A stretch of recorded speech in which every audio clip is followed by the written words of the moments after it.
untuk mencapai pembahasan sesuai dengan kontrak kuliah ya. Nah, untuk kontrak kuliah itu akan saya tadi siang ada mencoba menghubungi ketua kelas, Bagas kalau saya nggak salah ya. Tolong nanti dikirimkan ke saya kalau sudah ditandatangani, nanti saya post di Google Classroom ya. Terkait tugas, pengumpulan segala macam, itu nanti mungkin yang sama saya bisa di Google Classroom. Nanti mungkin sama Pak Ilham atau Pak Syaukani setelah UTS atau nanti mungkin sebelum UTS bisa langsung ke Pak Ilham atau Pak Syaukani ditanyakan ya. Boleh ke Google Classroom mungkin atau mau ada kebijakan masing-masing. Oke, untuk pertemuan hari ini kita masuk pertemuan kedua. Itu kita akan bahas lebih dalam tentang prinsip dasar ekonomi teknik, di mana dalam kesatuan proses prinsip dasar ekonomi teknik, di situ ada yang disebutkan dengan prinsip teknik, kemudian prinsip ekonomi, gabungan dari kedua ini untuk disebutlah ya ekonomi teknik untuk pengambilan keputusan yang paling optimal.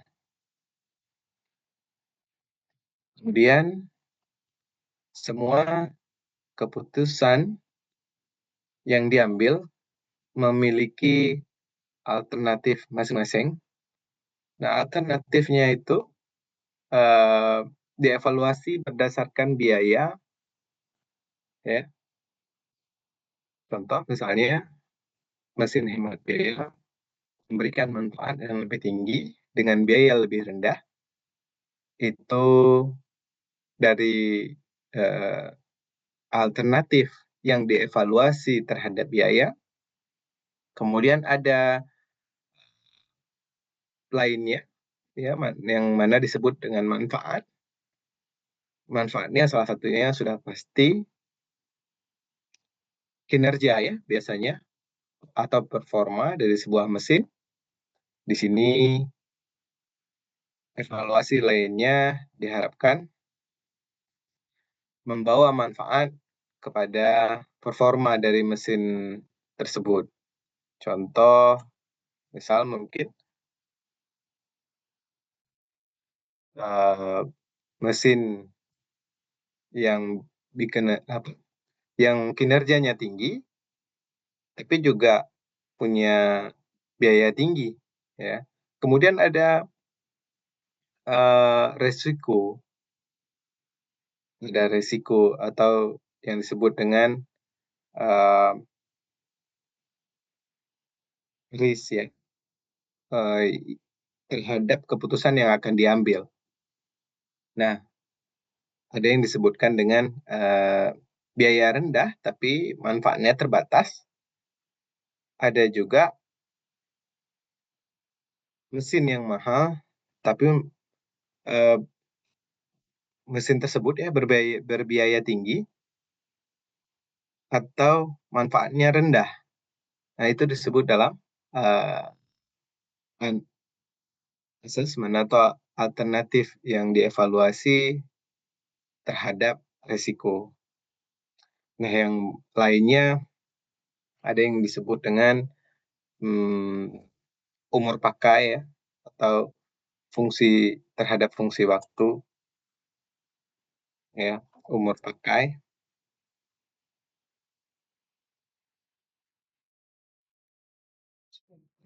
Saya tidak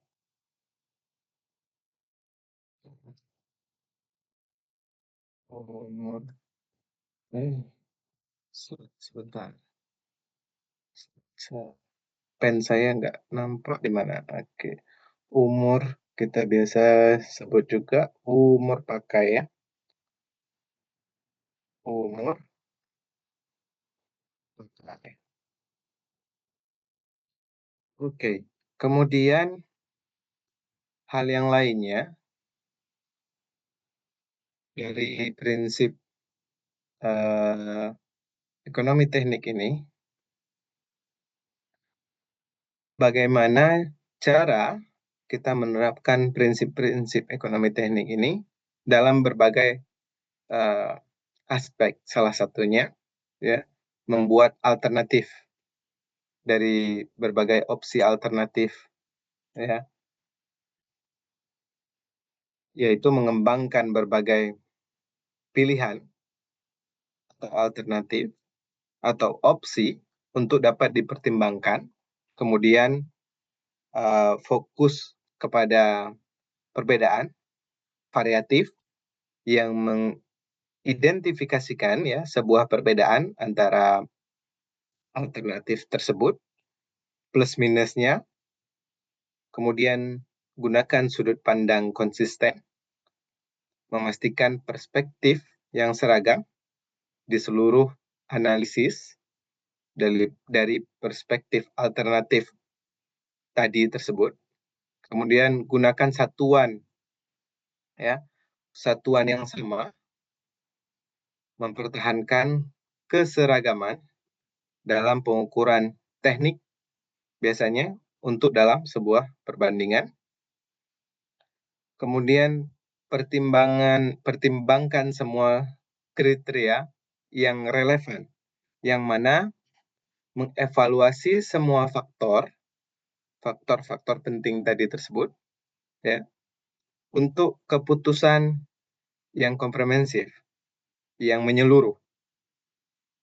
Kemudian yang lainnya mengeksplisitkan ya ketidakpastian, menyebutkan, mengakui kekurangan pada beberapa alternatif yang tadi itu. Misal alternatif satu ada ya, alternatif satu ada plus, ada minus, alternatif dua ada plus, plusnya banyak, minusnya satu misal ya. Kita tampilkan atau kita sebutkan sehingga dalam proses pengambilan keputusan itu menjadi lebih terbuka, transparan, keputusan mana yang akan diambil. Kemudian tinjau ulang, mengevaluasi kembali keputusan untuk memastikan apakah keputusan yang kita ambil tersebut efektif, apakah sudah berdasarkan perhitungan yang kita lakukan, sudah kita menambahkan juga dengan resiko-resiko yang harusnya kita hitung di dalamnya. Hal-hal ini merupakan bahagian untuk menerapkan prinsip-prinsip ekonomi teknik. Ya. Nah, yang lainnya di sini akan kita bahas lebih dalam ekonomi teknik. Salah satunya untuk menghitung biaya-biaya atau klasifikasi biaya. Salah satunya biaya tetap ya, atau yang sering disebut fixed cost atau sering juga dikodekan dengan FC,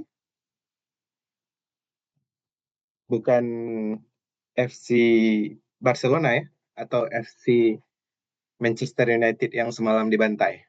Bukan itu.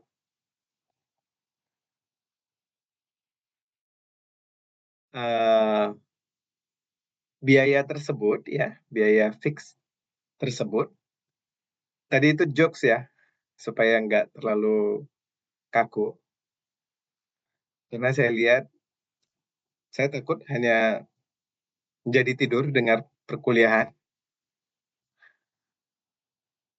Biaya tetap tersebut ya, yang besarnya di sini sudah saya jabarkan, biaya tersebut besarnya tidak dipengaruhi jumlah output atau volume produksi. Jadi produksi berapapun, dia fix ya, cost-nya itu fix. Ada juga biaya variabel atau sering di note atau disingkatkan dengan VC. Nah, biaya tersebut biaya yang proporsional proporsional dipengaruhi oleh jumlah output.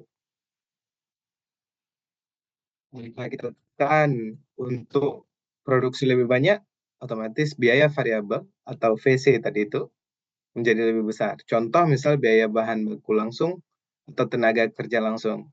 Jika kita menambah jumlah produksi, otomatis biaya bahan baku itu bertambah. Kemudian tenaga kerja langsung otomatis menjadi bertambah. Lemburkah seperti itu ya. Kemudian ada biaya total keseluruhan dari FC tadi ya. FC tadi ditambah dengan biaya variabel tadi terhadap si produk yang mau dihitung. Kemudian dari klasifikasi biaya tersebut ada juga yang disebut dengan biaya rata-rata atau average cost yang sering disebut dengan atau disingkat dengan AC, yaitu di mana rasio antara biaya total dengan jumlah output. Nah, biaya total yang tadi di awal sebelumnya, yang mana TC terhadap produk X ya, dibagikan dengan total jumlah output tadi, sehingga diketahui biaya rata-ratanya. Nah, yang lainnya, kemudian biaya marginal, biaya yang diperlukan untuk meningkatkan suatu unit output. Misal ada beberapa dalam sebuah produksi, ada unit output yang ingin dikembangkan atau diimprovisasi lebih banyak, ya, dari X pada tingkat output tertentu, dengan yang disingkat dengan ini biaya marginal MC, delta terhadap total cost tadi terhadap X per DX. Ya, itu untuk klasifikasi terhadap biaya marginal. Kemudian analisis rasio pada perusahaan misalnya. Perbandingan rasio saat ini dengan rasio masa lalu dan estimasi rasio masa mendatang dari perusahaan salah satu menjadi bahagian dari poin analisa atau analisis rasio terhadap perusahaan. Poin keduanya, poin pertama, ya, poin keduanya yaitu perbandingan rasio tersebut terhadap suatu perusahaan terhadap perusahaan-perusahaan lainnya atau comparison private company yang sejenis pada saat yang sama. Hal lainnya yaitu analisis rasio pada perusahaan ada 3, yang mana yang pertama disebut dengan rasio likuiditas, kemudian rasio debt, kemudian ada rasio profitabilitas. Dijelaskan lebih lanjut di sini. Rasio likuiditas yaitu kemampuan perusahaan untuk memenuhi kewajiban jangka pendek, kata kuncinya ya di sini untuk likuiditas tadi, kewajiban jangka pendeknya. Apa aja poin di dalam tersebut, yaitu untuk mengetahui rasio lancar. Rasio lancar sama dengan aktivitas lancar, kemudian hutang lancar. Hutang lancar pembayaran daripada hutang ya. Poin lainnya yaitu rasio uji cair ya. Likuiditas ya, flow-nya jadi disebut dengan rasio uji cair flow, ya, flow daripada keuangan tadi. Aktivitas cair sebuah keuangan tadi lancar, maksudnya aktivitas cair itu lancar terhadap hutang jangka pendek. Poin lanjutannya yaitu rasio perputaran persediaan terhadap likuiditas tadi dibagi dengan persediaan rata-rata. Kemudian ada yang kedua, rasio debit, yaitu kemampuan sebuah perusahaan untuk memenuhi kewajiban jangka panjangnya, yang tadi jangka pendek ya, untuk likuiditas. Rasio debit ini kemampuan perusahaan untuk memenuhi kewajiban jangka panjang. Rasio terhadap hak milik ini memberikan gambaran tentang pemodalan jangka panjang dari suatu perusahaan. Jadi dirangkum di sini, rasio debit dikurang dengan hak milik sama dengan ya debit jangka panjang dibagi dengan modal keseluruhan dari sebuah perusahaan tersebut. Poin yang ketiga yaitu rasio profitabilitas. Kaitannya ini erat dengan penjualan, yang mana di sini ada margin profit kotor ya, untuk poin pertama. Margin profit kotor yaitu penjualan dikurang dengan harga pokok produksi dari sebuah perusahaan dibagikan dengan penjualan bersih. Margin profit bersih ya, penjualan bersih setelah pajak, jadi sudah dipotong pajak, sudah dikurangin dengan jumlah pajak tax ya,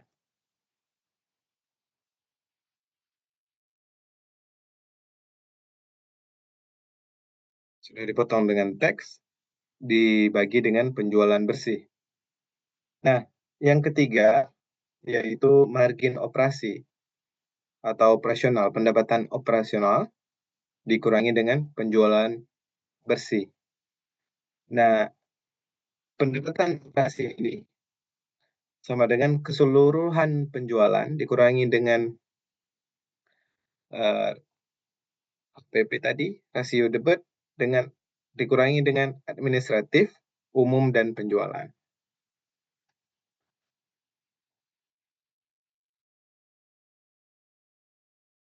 Nah, di sini ada contoh kasus ya,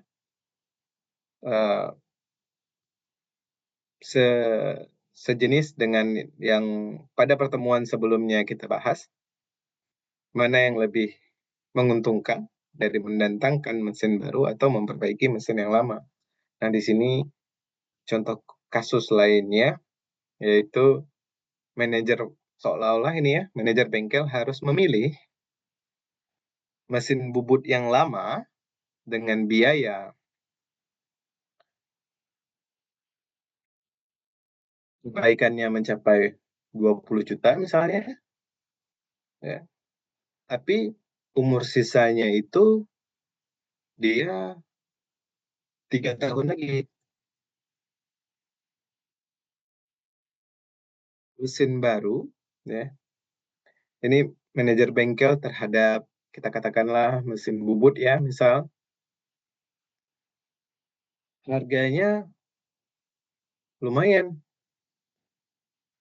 150 juta. Tapi umurnya itu masih cukup untuk 10 tahun operasional.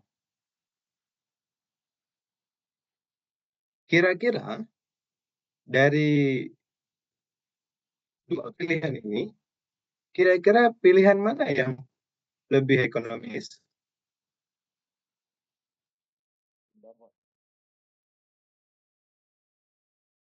Ada yang bisa bantu saya? Sebentar, kenapa kecil ya suaranya? Sebentar.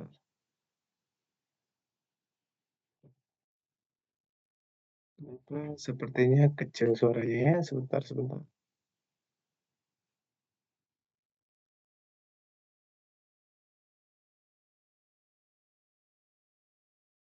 Suara saya terdengar?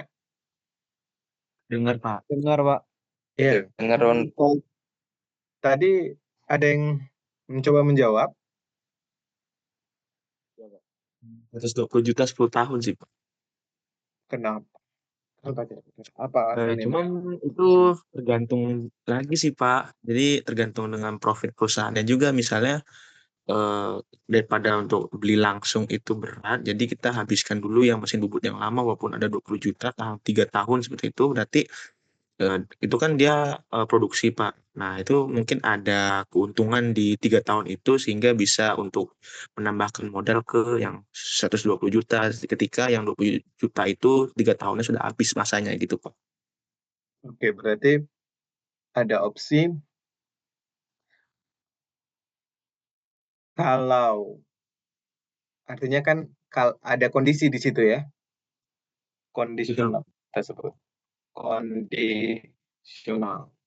Artinya kalau kondisinya tidak ya, kondisinya tidak dalam eh, produksi tinggi atau tetap sehingga si alat ini masih bisa menjamin produktivitasnya sehingga ini lebih reliable untuk mendapatkan keuntungan dulu sebelum diambil yang ini. Artinya butuh opsi-opsi tadi kan. Apakah situasi saat diberikan pilihan ini, ya pilihan 1 dan 2 ini, apakah kondisinya dalam produktivitas tinggi, otomatis kalau ini ya dia murah tapi rentan, baru tapi mahal. Berarti di sini kalau ada pertanyaan seperti ini, analisa yang pertama adalah berapa lama pemakaian? Benar seperti itu? Pak. Coba. Lama pemakaian karena tergantung daripada profit yang disampaikan. Siapa namanya tadi? Rehan. Raihan. Yang disampaikan Raihan.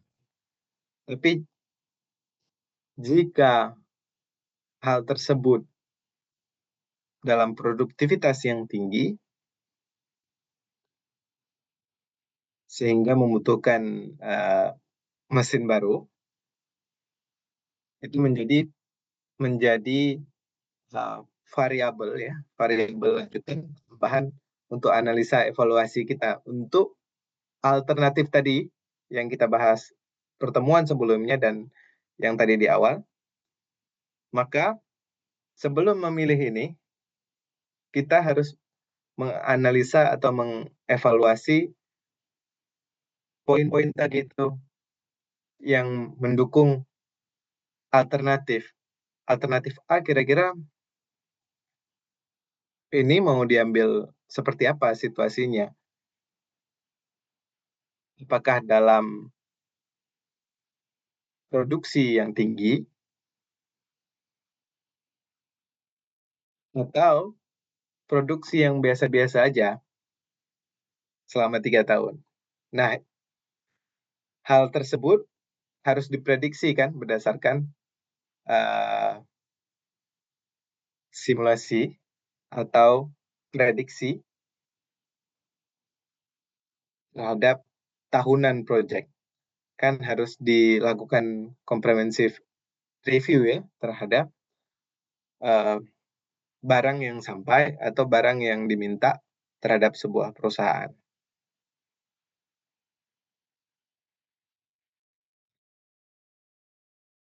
Kalau dihitung per tahun ya mungkin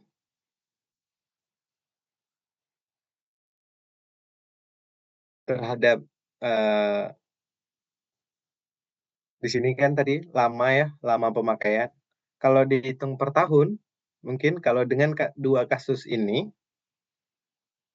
20 juta ya, ini per tahun kan, namun sisa umur dia berapa sisa umurnya, 3 tahun ya, perbaikan tapi sisa umur pemakaiannya itu 3 tahun. Dia punya satu opsi, yang opsi satu ini, belikannya 20 juta, tapi sisa pakainya itu hanya 3 tahun.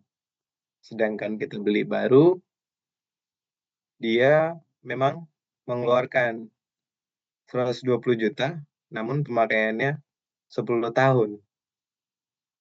Nah, yang disampaikan tadi Raihan, jikalau 3 tahun ini bisa mendapatkan profit 2 kali ini, ya kan seperti itu kan?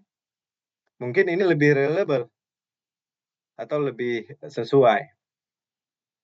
Namun jika kasus ini diberikan tanpa ada variabel yang tadi, artinya kasus ini kalau tidak ada variabel-variabel yang harus kita tambahkan yang tadi yang di sini, artinya yang 10 tahun ini atau yang 120 juta ini lebih sesuai. Kenapa? 20 juta pemakaiannya hanya 2 tahun, kemudian harus membeli lagi kan yang baru, yang mana yang 10 tahun ini jika kita bagikan 120 juta ini kita bagikan uh, jumlah 10 tahun, berapa berarti tiap tahunnya kalau kita bagikan?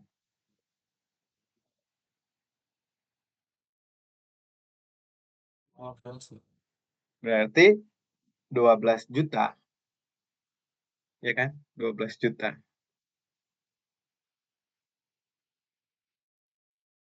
Yang ini kita perbaiki 20 tahun, tapi hanya 3 tahun. Berarti berapa itu per tahunnya? 6,6 juta, Pak. Harusnya kalau secara harga di sini kan lebih murah ya, tapi pemakaiannya pendek, hanya 3 tahun. Ini per tahun ya, ini per tahun. Ini per tahun, tapi hanya 3 tahun. Artinya kalau secara ekonomis, kalau kondisinya seperti ini ya, tanpa ada yang tadi kita hitung variabel-variabel yang lain, artinya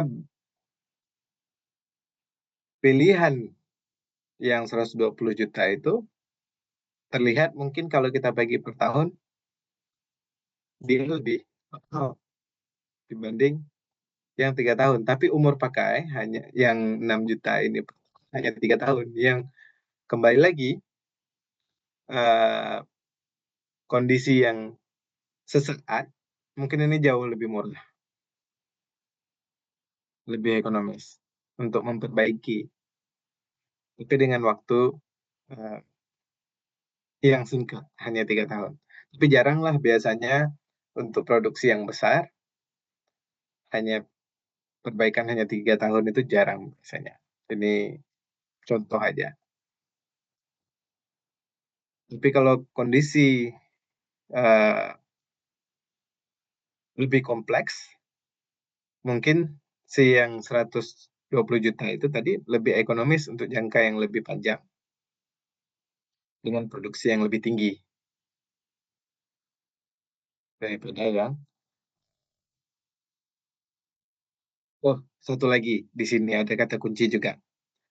Di sini disebutkan mesin bubut lama dengan mesin CNC baru. Artinya ada tambahan poin lain di sini, otomasi. yang mana efeknya ke waktu kerja dan tenaga kerja. Benar, Betul, Pak. opsi-opsi seperti ini harus dilihat pada suatu opsi apa variabel-variabel yang diberikan oleh sebuah perusahaan. Nah, itu salah satu contoh kasus ya. Nah, kita akan coba lihat di dalam aplikasi dalam teknik mesin bagaimana mengoptimalkan proses dan material ya dalam teknik mesin misalnya, yaitu membandingkan material atau memilih antara baja atau aluminium untuk sebuah komponen berdasarkan kekuatan, berat, biaya, dan fungsi pastinya. Untuk apa? Kemudian ada evaluasi atau uh, sebelum memutuskan apakah menggunakan pengelasan robot atau manual ya, berdasarkan presisi, kecepatan, dan biaya. Kemudian yang terakhir mungkin melakukan analisis break even point atau menentukan titik impasnya ya, menentukan titik impasnya dari uh, investasi sebuah alat terhadap waktu, di mana titik impas tersebut sesuai atau tidak untuk sebuah produksi suku cadang uh, mesin atau tools ya, untuk memastikan profitabilitasnya itu terpenuhi. Nah, hal tersebut ya menjadi hal-hal poin-poin penting. Mungkin kita akan coba melihat satu contoh soal ya. Di sini kita diberikan sebuah kasus, yaitu campuran bahan beton. Ini sebuah kasus ya, di sebuah perusahaan. Kita katakanlah perusahaan beton, atau kita ingin membangun sesuatu ya. Dia meminta bahan beton tersebut harus mengandung terdapat ya, atau terdapat mengandung terdapat 31% pasir ya, berdasarkan volume untuk pencampuran yang tepat. Nah, dari beberapa sumber material, nah salah satunya, satu sumber material memiliki 25% pasir dan 75% agregat kasar, dijual dalam harga 300.000 per meter kubiknya. Nah, sumber lainnya memiliki 40% pasir. Agregat kasarnya yaitu 60% dijual dengan 440 meter kubik.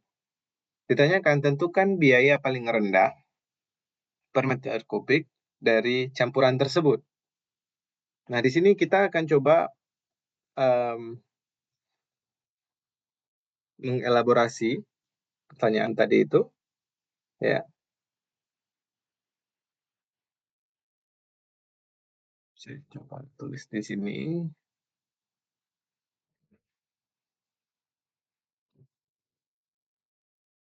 Coba elaborasi.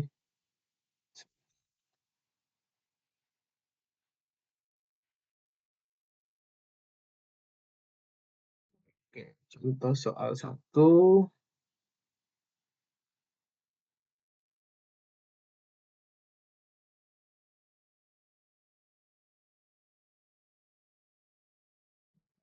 Pen saya belum.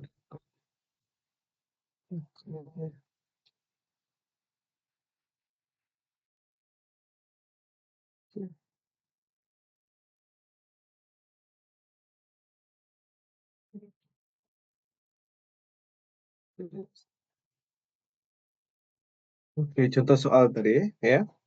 Contoh soal satu. Contoh.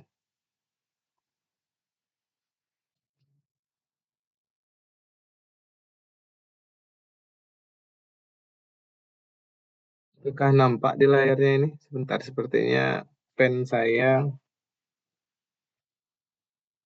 coretan saya nampak ya. Contoh, Kelihatan, Pak. oke, contoh soal satu ya. Misal, jadi sebuah campuran tadi, berdasarkan pertanyaan ini, dia minta tentukan biaya paling rendah ya dari campuran tersebut. Nah, kita coba simpulkan dulu.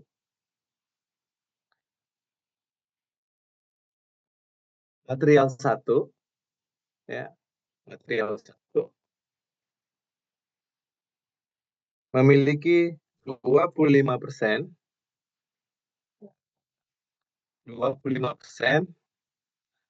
pasir dengan harga berapa tadi? 45.000 rupiah. Kemudian yang untuk material yang kedua, dia mempunyai 45% pasir dengan harga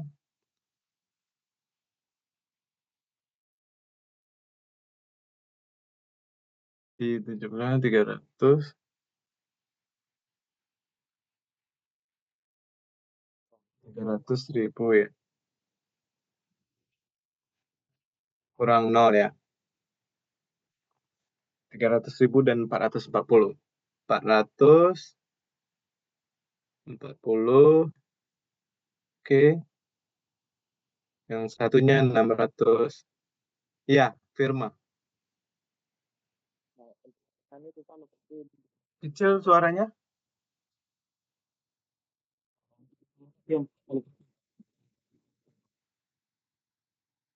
Oh, 40%. Yang satu 25, betul ya? 40% ya. 40%. Yang 25% 300.000, Pak. Yang tiga, oh iya, 300.000.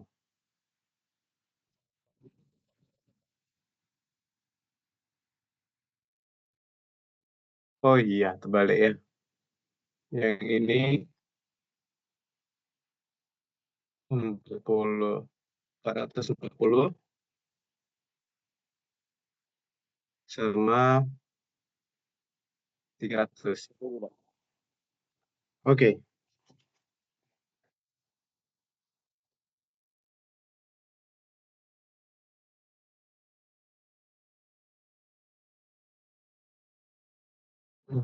Di sini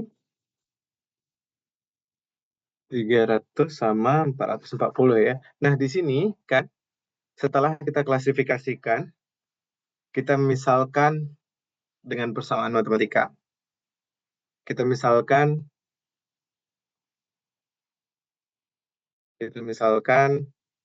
si X ya,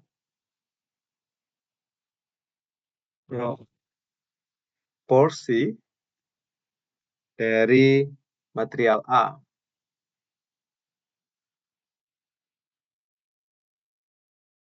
atau material satu ya. Maka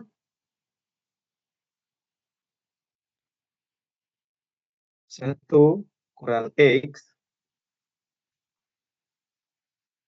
sama dengan proporsi material dari 2. Nah, dari sini kita coba mendapatkan dahulu persamaan untuk kesetimbangan hasilnya dulu. Yang mana? Yang trial 1 tadi 25% ditambah dengan berapa tadi? 40% ya? 40%.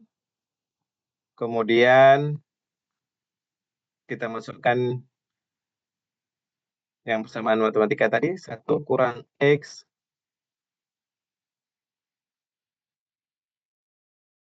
di sini kita bisa dapatkan nilainya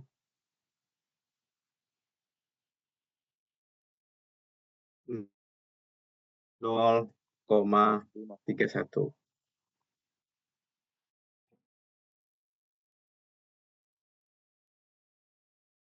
Oke, jika saya sebutkan seperti ini, kira-kira adik-adik paham dari mana 0,31 ini? Dari campuran minimal beton, Pak. Iya, itu. iya. Campuran minimal beton, ya kan? Si campuran tadi, kalau mungkin kita elaborasi lagi, ya. Si tadi ini kan kita anggap si X ya. Yang ini kita anggapnya 1 kurang X. Ya, kita dapatkan untuk kesetimbangannya.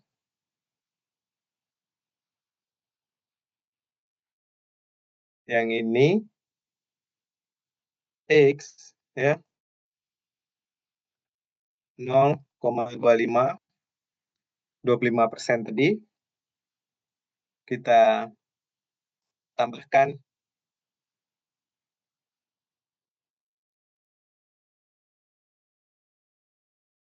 1 kurang X kita kalikan dengan 40%, totalnya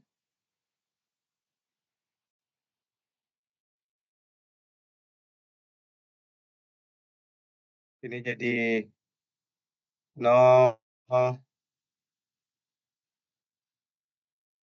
berapa berarti totalnya yang ini?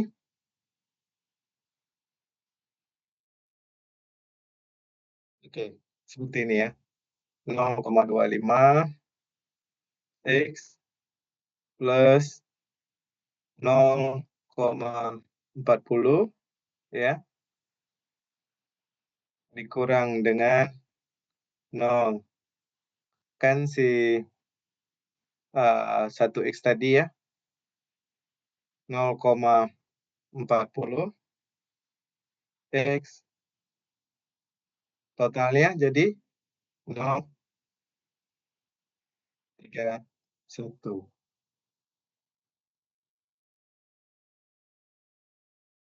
Ini untuk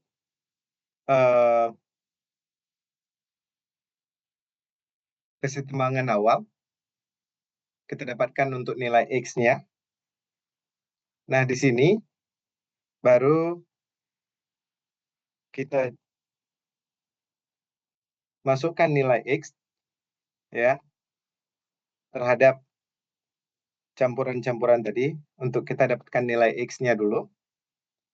0,31 yang tadi kita kurangkan dengan 40%. Kemudian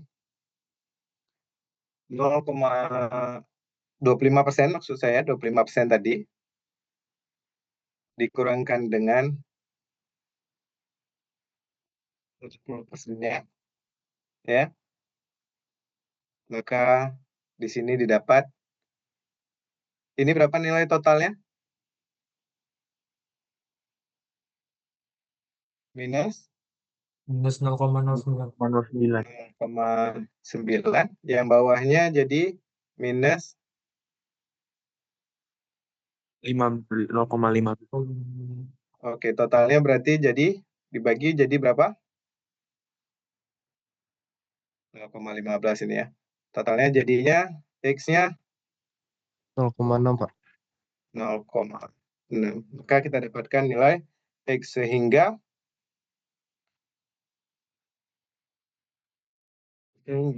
untuk kesetimbangan ini kita dapatkan 60%. iya betul. Nah, 60% tadi itu untuk ya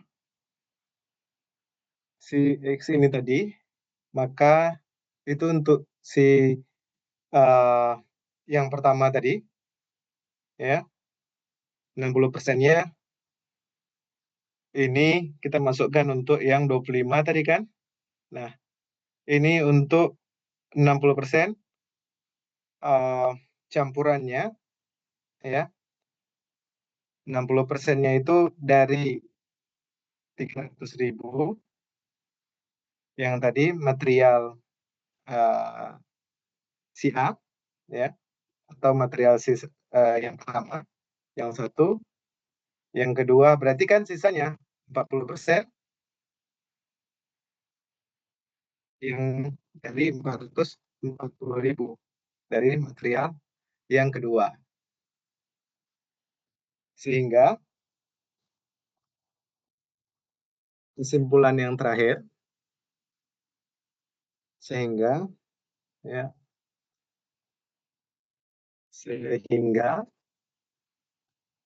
biaya paling rendah, yang ditanya tadi biaya paling rendah kan?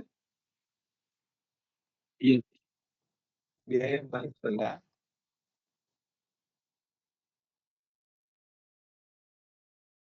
per meter kubiknya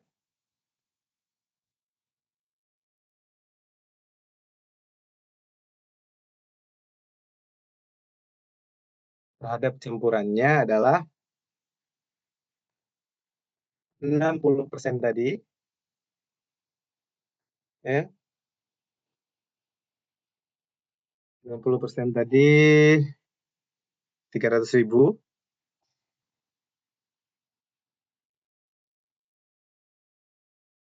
ditambahkan dengan 40% sisanya dengan harga berapa tadi? Sisanya berarti 440 ya. 440.000.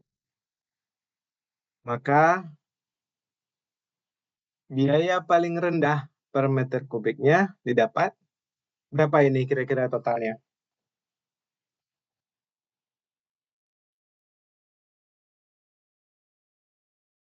356.000 Pak. Oke, di sini kita dapat 350 berapa? 356.000 6.000 Pak. Dapatlah untuk pertanyaan terakhir tadi biaya paling rendah untuk campuran tersebut. Kira-kira ada pertanyaan sebelum kita move lagi ke slide lainnya?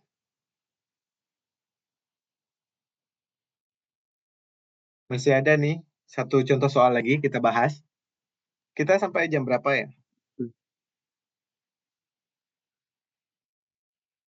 30 menit lagi ya? 9.40. 40 menit lagi Pak. 40 menit lagi. Oke. Sisanya 15 menit nanti untuk absen ya, atau 10 menit ya. Ada pertanyaan? Kalau enggak kita bahas ke contoh soal kedua. Ya, siapa? Saya Raihan, Pak. Raihan, Itu ya. 0,60 dan 0,40 itu rasio ya, Pak ya? Rasio. Jadi pertama kita temukan dulu rasio si pasirnya dulu. Kan di awal dia udah sebutkan di sini 40. Jadi sumber lain yang dia minta di sini adalah 40% dari pasir, 60% dari agregat kasarnya. Jadi sebenarnya yang jadi tumpuan pertanyaan ini adalah di sini. Yang lain ini sebenarnya seperti pemecah dari persoalan contoh sebenarnya. Kan di sini disebutkan satu sumber material memiliki 25%, 75% seharga bla bla bla, lain-lainnya. Nah, dia minta sumber lainnya adalah 40% dan 60% terhadap nilai jual 440, ya kan? Kemudian kita coba klasifikasikan, kalau yang 25% itu 300, yang 40% itu 440. Kita klasifikasikan dulu dia terhadap A dan produk B. Sehingga kita coba masukkan dengan matematika sederhana untuk kita dapatkan dulu X-nya aja dulu. Untuk campuran pasirnya, berapa X-nya? Dapatlah tadi 60% ya. Sehingga 40%-nya itu sisanya. Ketika kita dapat si nilai X-nya, ya, ketika kita dapatkan nilai X-nya terhadap si material tadi, kita coba masukkan ke setiap harga si material 1 tadi sama si material 2 atau A dan B. Sehingga biaya paling rendahnya sekian, 356 terhadap 60% material 1 sama 40% material B. Jadi itu biaya paling rendah. Karena yang dia nanya biaya paling rendah ya, bukan campuran paling efisien. Kira-kira seperti itu, Raihan. Paham? Berarti ini dong Pak, kalau cuman pasir doang kan di situ kan bilangnya kan 31% pasir Pak. Berarti bisa aja kita langsung kurangin aja gitu Pak ya. Yang 31 kurang 25 terus 40 kurang 31 kan nanti ketemu 9:6 itunya. Jadi kan 3:2 langsung ke sama kayak 60% 40 ya Pak ya? Gitu ya Pak? Ya. Benar juga. Itu bisa juga seperti itu ya. Cuman kalau sebenarnya kan si pertanyaan tadi ini kan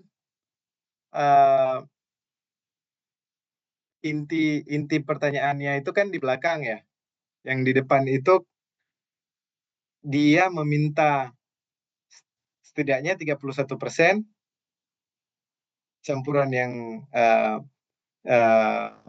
tepat, yang mana dalam campuran situ ada 25% pasir sama 75%, ya kan? Yang tadi Raihan sebutkan itu bisa juga langsung apa namanya? Apa tadi Raihan sebutkan untuk kita bandingkan ya? Iya Pak, karena kan situ kan yang dipakai kan yang persentase pasirnya Pak. Sedangkan di awal sudah ditentuin bahwa sana pasirnya tuh harus lebih besar sama dengan 31% gitu kan Pak. Betul. Nah, yang jadi acuan pertanyaan dia kan biaya paling rendahnya berapa? Nah, mungkin kalau hitungan pasir tadi bisa kita pakai perbandingan yang Raihan sebutkan tadi ya. Cuman kan kita perlu berapa kira-kira setiap per meter kubiknya? Kan ini yang diminta sama dia ya, pertanyaannya. Ya bisa sih, kayak Raihan bilang itu, cuman gimana Raihan kalikan antara material 1 dengan material 2?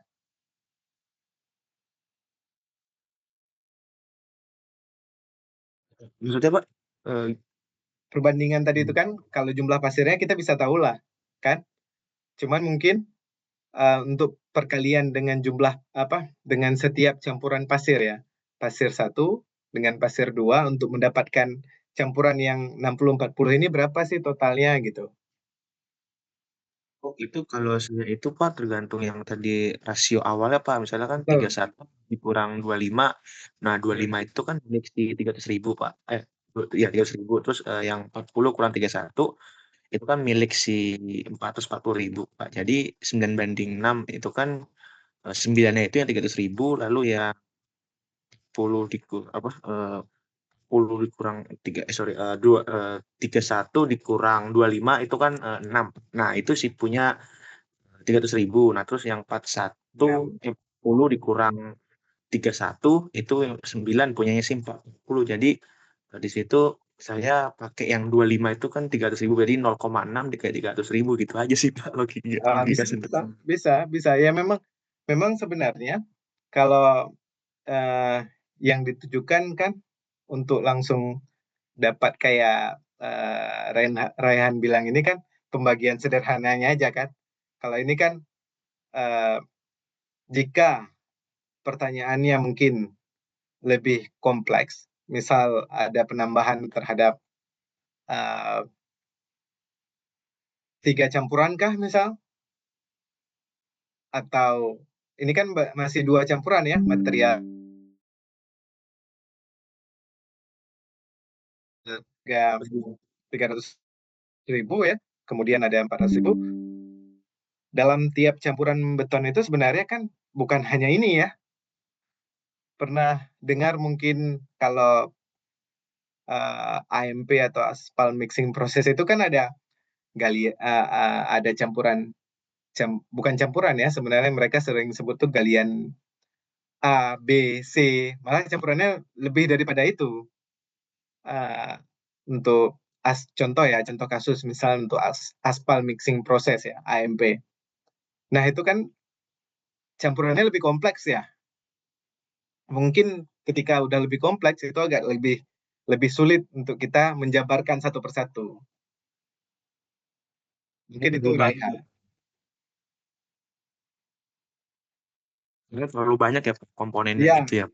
betul. Memang mungkin kalau sederhana, gampang ya, kita bagi 2 aja gitu kan. Tapi mungkin kalau kompleks, kita harus menemukan campuran yang sesuai dulu kan. Ini kira-kira campuran berapa nih nanti, kemudian harganya berapa. Kan biasanya itu larinya ke keuntungan ya. Udah pasti kalau dalam sebuah perhitungan analisis untuk ekonomi, yang dicari udah pasti keuntungan kan. Itu lebih kompleks. Kalau mungkin hanya 2 material, ya bisa logikakan aja kan. Ini sekian, dapatnya sekian ya. Kurang lebih ya nggak jauh-jauh beda. Kalaupun ada salah perhitungan sedikit, paling ribuan ya, yang tidak terlalu jauh. Tapi ketika campurannya itu ada campuran 1, ya, campuran 2, belum kalau ditambah dengan uh, apa ya, tambah dengan campuran apa, bubuk semennya itu disebut ya. Kemudian ada pasir halus, ada pasir kasar. Mungkin jadi lebih kompleks ya untuk kita tambahkan berapa persen sih setiap campuran itu untuk jadi sebuah campuran untuk beton misal. Kalau di sini kan hanya 1 gitu ya. Tapi tetap penggunaan pemisalan matematika tadi itu, jika produknya lebih banyak, otomatis kita harus membuat pemisalan apa ya, kesetimbangan pasirnya dulu, kemudian baru mungkin kita hitung per campuran tadi itu berapa dalam jumlah rupiahnya. Seperti itu mungkin Reha. Baik, paham. Terima kasih Pak sudah menjawab. Sama-sama. Kemudian ada yang lain mungkin. Berapa sisa waktu saya ya? 30 menit Pak. Oke, 30 menit. Saya rasa cukup, kemudian dengan absensi nanti ya. Mungkin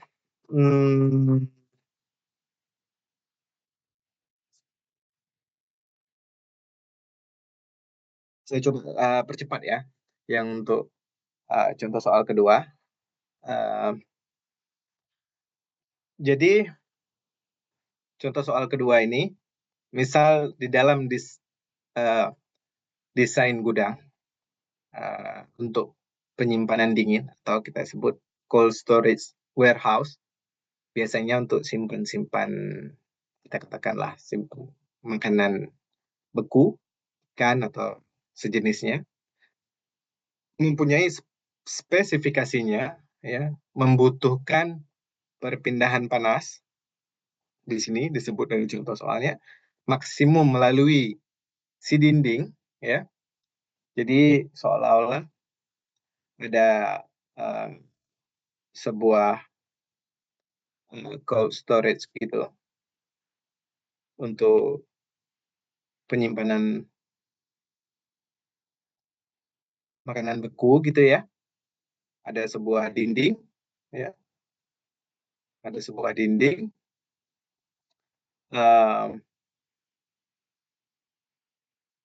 Dia sebutkan di sini perpindahan panasnya yaitu di gudang tersebut ya 30.000 joule per jam per meter segi di dinding ketika ada perbedaan suhu 30 derajat antara permukaan dalam dan permukaan luar isolasi. Dua bahan isolasi dipertimbangkan adalah sebagai berikut. Jadi dia kasih dua bahan. Yang pertama adalah dinding batu, yang kedua adalah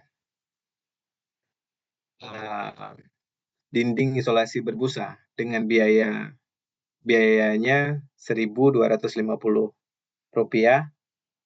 Kemudian biaya untuk dinding berbusa itu 1.400, lebih mahal. Nah, di sini diberikan juga untuk nilai konduktivitasnya, konduktivitas termalnya. Nah, jika pertanyaannya adalah bahan material isolasi mana yang harus dipilih, ya, otomatis yang menjadi pertanyaan adalah biaya yang paling murah ya, seperti itu ya pertanyaannya. Nah, di sini dia udah sebutkan sebuah dinding tersebut ya, mempunyai perpindahan panasnya ya, berarti dia adalah Q ya untuk 3.000 untuk perpindahan panasnya. Yang mana di sini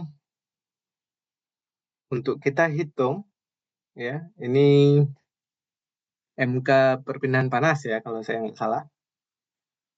Ini pasti udah pada lulus semua ya. Ini semester 7 ya kan kalau saya nggak salah.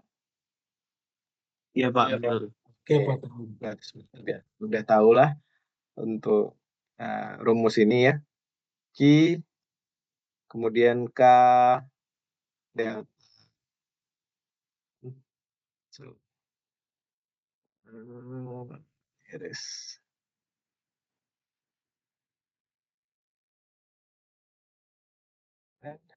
Q, delta T,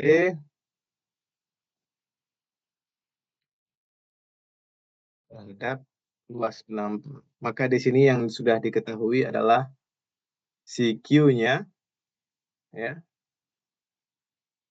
Kemudian perbedaan temperaturnya dari luar ya kan. Kemudian ke dalam itu perbedaan suhunya adalah di sini sebutkan delta T-nya adalah 30 Celcius. Nah, dia berikan ini si tabel K-nya di sini. Ya kan? Untuk Q-nya, untuk perpindahan panas dari dinding ke dinding, kemudian dia berikan biaya per kubik meternya. Harusnya sudah ada semua angkanya ya. Q-nya ada, K-nya ada, K-nya ada.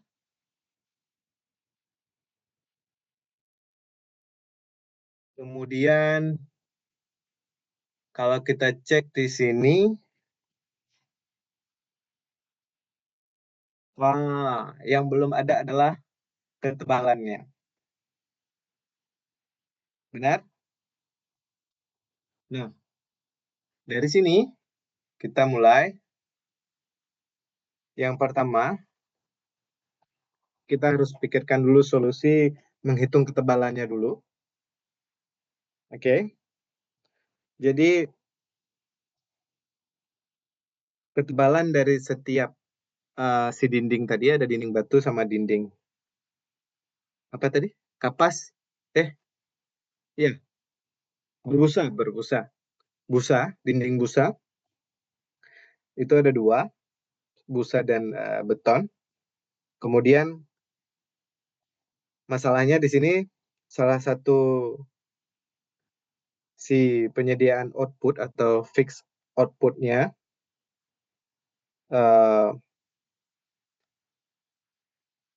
karena ada perhitungan tadi perpindahan panas dari luar ke dalam ya, luar ke dalam. Perbedaan panas dinding ya antara permukaan dalam dan luar isolasi itu sekitar 30, dibatasi pada jumlah ya maksimum tadi itu. Kriterianya untuk meminimalkan input. Jadi di sini kita coba hitung dulu ketebalan isolasi yang dibutuhkan ya. Untuk dinding pertama, tadi dinding pertama adalah dinding batu ya. Oke, dinding batu. Itu di sini kita akan menghitung ketebalan dulu ya. Yang pertama kita hitung ketebalan dia dulu. Ketebalan ya. Ketebalan dia dulu. Untuk dindingnya yang diketahui Q-nya adalah 30.000 Joule, ya kan? Kemudian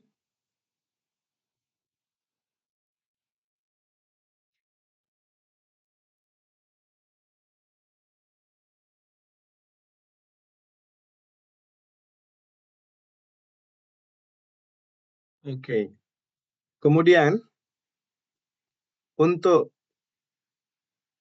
K-nya berapa tadi? Ini ya. Nah, kita pakai 140 untuk yang batu ya. Iya, Pak. 140. Kemudian delta T-nya berapa tadi? 30, Pak. Oke, kemudian yang data belum adanya adalah L. Maka si L ya kan untuk cari luas jaraknya dulu, ketebalan isolasinya dulu. Nah, kemudian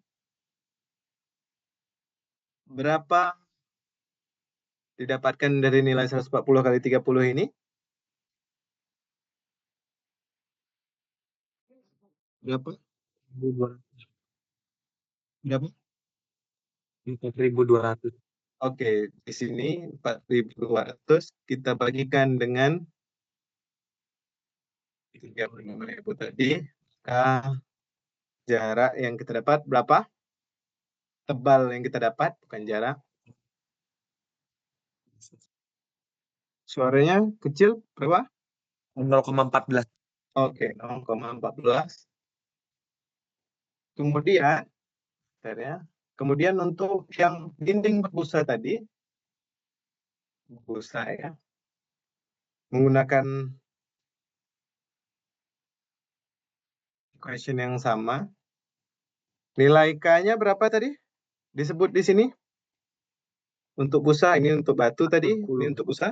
110, maka 110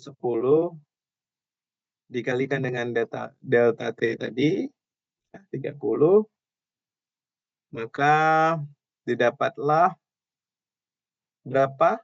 110 kali 30, 3.300 dibagi 3, 30.000. totalnya berapa? Jadinya 0,11, Pak. 0,11. Oke. 0,11. Maka tebal masing-masing dinding kita udah dapat. Kemudian untuk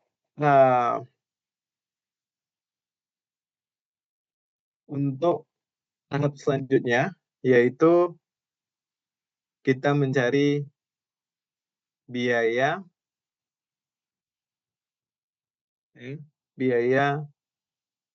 isolasinya, ya. Maka di sini biaya satuan, ya,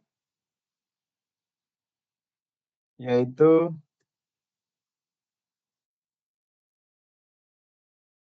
biaya satuan, ya. Kemudian biaya per meter kubik tadi, ya, dikalikan dengan ketebalan si isolasi dindingnya tadi, ya. Di sini bisa kita masukkan nilai yang tadi, biaya satuannya ya, untuk dinding batu, 1, untuk si dinding batu,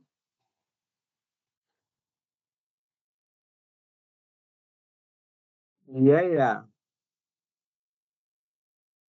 per meter kubik tadi, yang pada tabel ini, di sini, untuk batu berapa? 1.250.000, Pak. Oke, 1.250. 250. Tebal untuk yang batu berapa tadi yang udah kita dapat? Ini yang 0,11. batu. Ini yang busa. 0,11. Ya kan? Benar? Betul, Pak. Kemudian artinya kita dapat berapa untuk si batu ini biayanya? Untuk per meter perseginya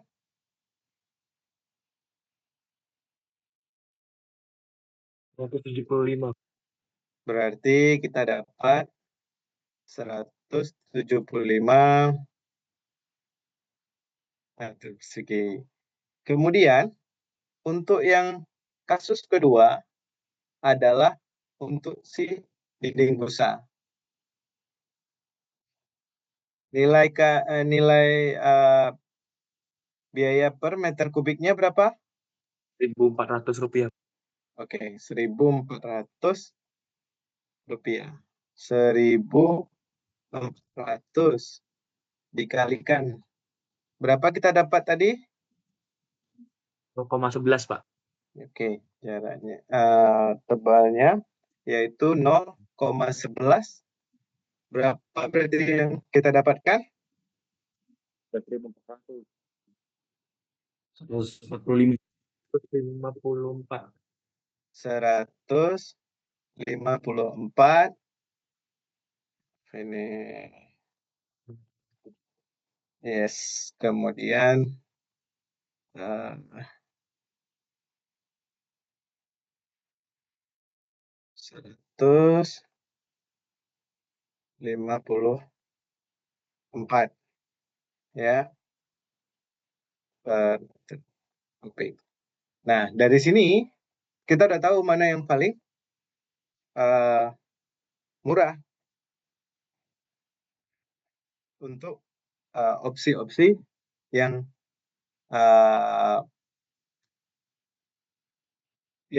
diminta oleh sebuah kasus perusahaan, misalnya tadi ya, material isolasi mana nih yang harus dipilih, maka di sini kita otomatis akan memilih yang si busa kalau untuk si biayanya. Seperti itu kurang lebih. Nah, kesimpulannya di sini isolasi berbusa adalah alternatif dengan kos atau biaya yang lebih rendah, ya, sebutkan sendiri lebih rendah. Namun, nah ada kendala bisa tidak terwujud yang harus dipertimbangkan. Misal, seberapa tebal ruangan dinding yang tersedia. Nah, ekonomi rekayasa dan nilai waktu uang diperlukan untuk memutuskan berapa perubahan panas maksimum yang seharusnya, yang aktualnya. Kemudian biaya lebih banyak insulasi versus biaya pendinginan gudang. Selama pemakaiannya bagaimana? Itu kesimpulan-kesimpulan lainnya. Sampai di sini, kira-kira ada pertanyaan? Sisa waktu saya berapa menit lagi ya? 13 menit lagi, Pak. Oke, kita sisakan 10 menit untuk absensi ya. Kira-kira ada pertanyaan?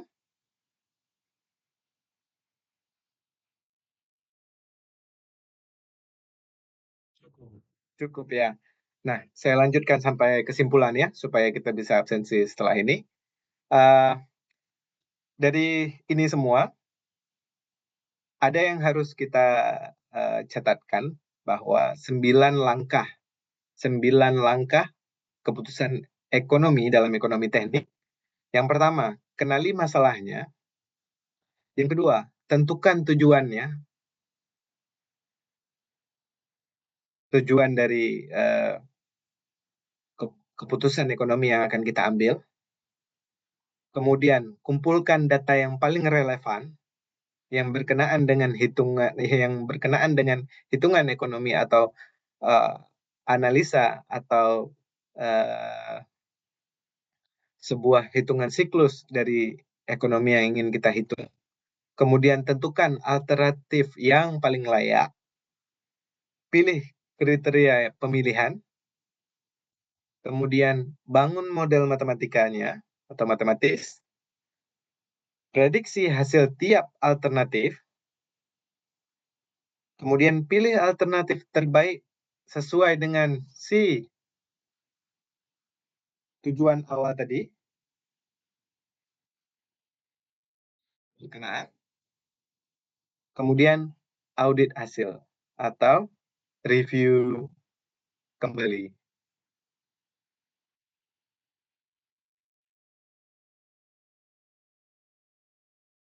Come to the end, paling terakhir, kesimpulan, pengambilan keputusan ekonomi paling penting bagi adik-adik nanti, bagi insinyur, engineer, untuk memilih alternatif terbaik sesuai dengan kebutuhan.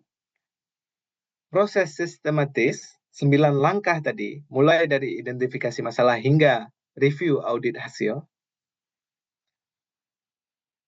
Ini kriteria utama dalam perhitungan ekonomi teknik, yaitu profit maksimum, biaya minimum, dengan output maksimum. Yang terakhir adalah etika dan integritas dalam fondasi penting dalam setiap keputusan. Sekian dari saya. Kira-kira ada yang ingin ditanyakan? Izin bertanya, Pak. Nah, itu yang terakhir itu, Pak. Itu kan kalau di bisnis kan berat tuh, Pak. Etika dan integritas. Gitu, Pak. Oh, etika dan integritas mana tadi? Nah, itu biasanya kalau dalam bisnis itu gimana biar kita meningkatkan integritas kita misalnya kan biasanya pengadaan gitu kan biasanya di inilah batal lagi. Ya itu gimana gitu, Pak? Terutama pengadaan yang kasus mungkin lagi heboh itu yang pasti pengadaan gula ya. Nah, betul, Pak. Saya nggak mau masuk ke sana lebih jauh. Tapi eh, sejauh mana kita akan melangkah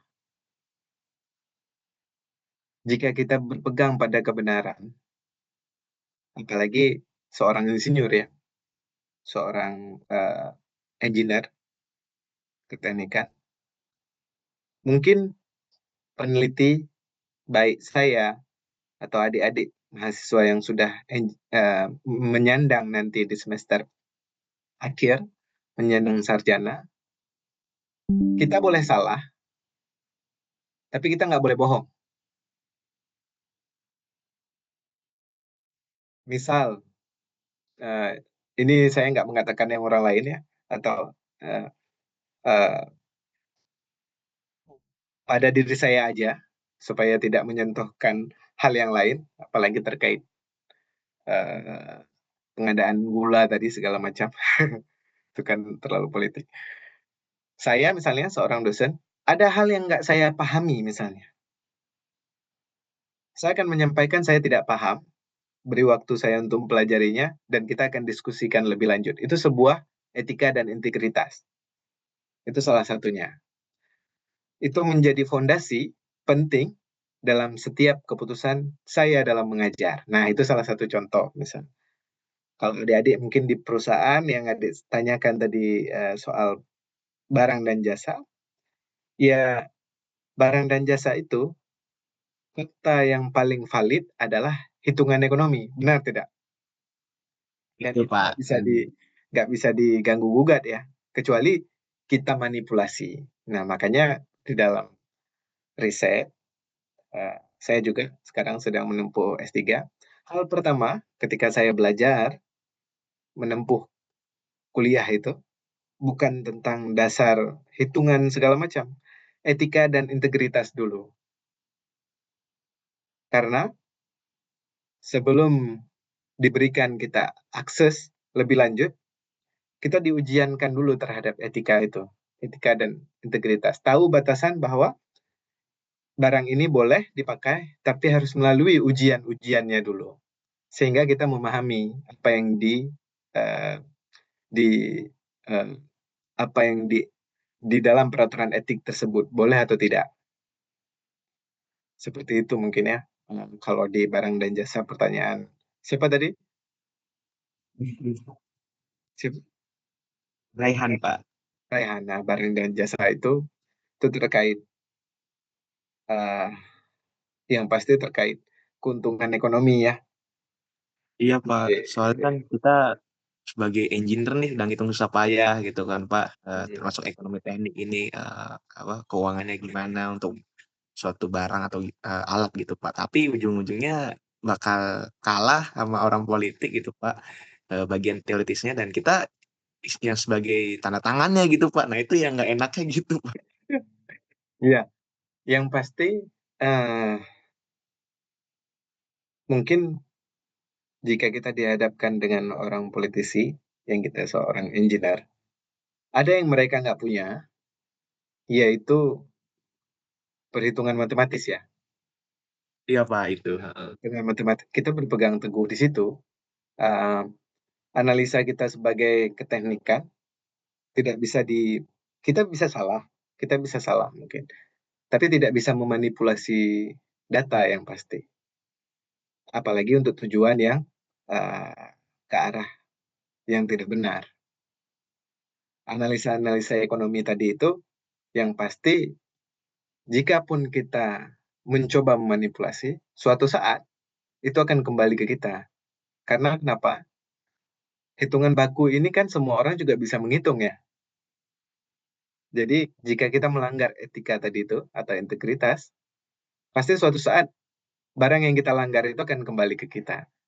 Ya kita tetap menjunjung tinggi etika dan integritas itu, walau mungkin posisinya kita akan tergeser. Ya kan banyak ya sekarang tergeser, mungkin makin bersih ya, makin susah mungkin ya. Tapi Yang ingat, mana tapi ingat, eh, kita seorang baik itu adik-adik nanti seorang engineer, seorang teknik, saya seorang peneliti, kita boleh salah, tapi kita nggak boleh bohong. Itu kata kunci dari etika dan integritas.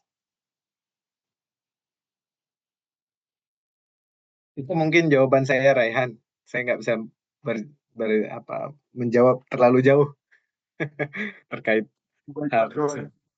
Sama-sama. Nah, sekian mungkin ya kuliah hari ini. Saya ada oleh-oleh. Nanti akan saya kirimkan oleh-oleh ini di Google Classroom.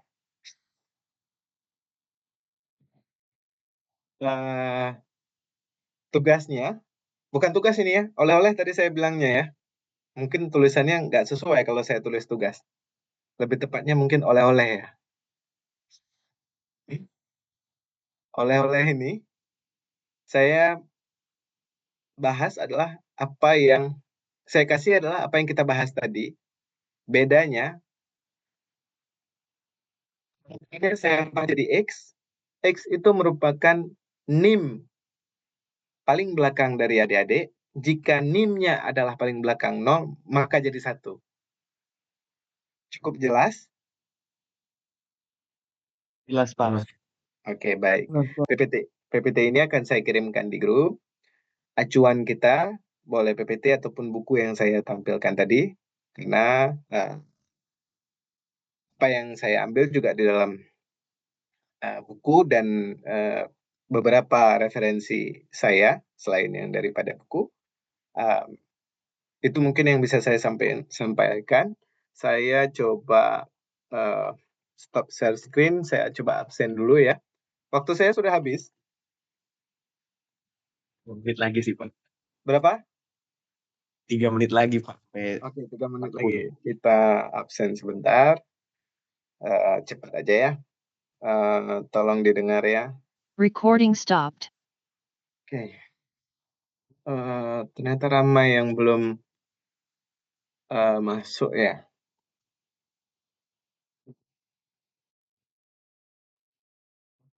Saya coba sebentar ya.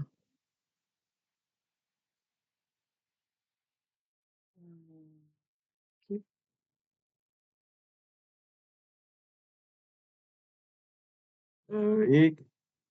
Kita coba absen. Saya coba akses ya dulu ya.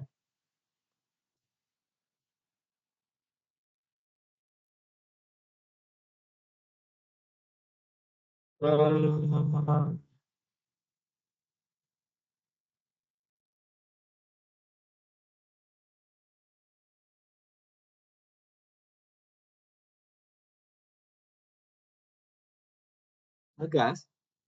Dan supaya biar tidak terlalu malam, Bagas dan siapa ketua kelas satu lagi? RB? Raffi. Siapa? Raffi Salim, Raffi, Pak. Raffi, Pak. Raffi ya. Raffi ada di sini?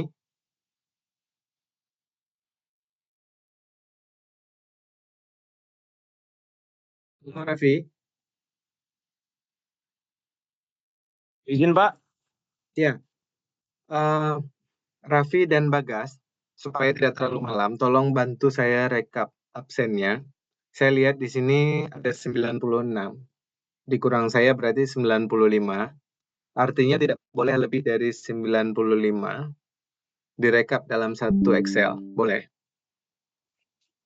Boleh, Pak. Tidak boleh lebih dari 95 yang hadir perkuliahan hari ini. 95 ya. Dikurang ini 96 saya lihatnya. Saya coba Pak, screenshot. Iya. izin, Pak, sebelumnya, Pak. Untuk saat ini kan saya lagi nge-zoom bareng Arjun ya, Pak. Karena HP-nya Arjun dari tadi dia belum bisa masuk, Pak, di Zoom ini. Jadi saya sama Arjun ini berdua gitu, Pak, satu HP ini, Pak. Gitu ya. Nggak semua pakai akun ya? Iya. Ya udah, saya Enggak, upload Pak. aja lah daripada nanti pasti kan mahasiswa biasanya emang lebih cerdas daripada si dosennya biasanya untuk ngakalin. Jadi bagus ya, absen aja. Boleh ya? Agak molor sedikit nggak apa-apa lah ya. Nggak apa-apa, Pak. Boleh.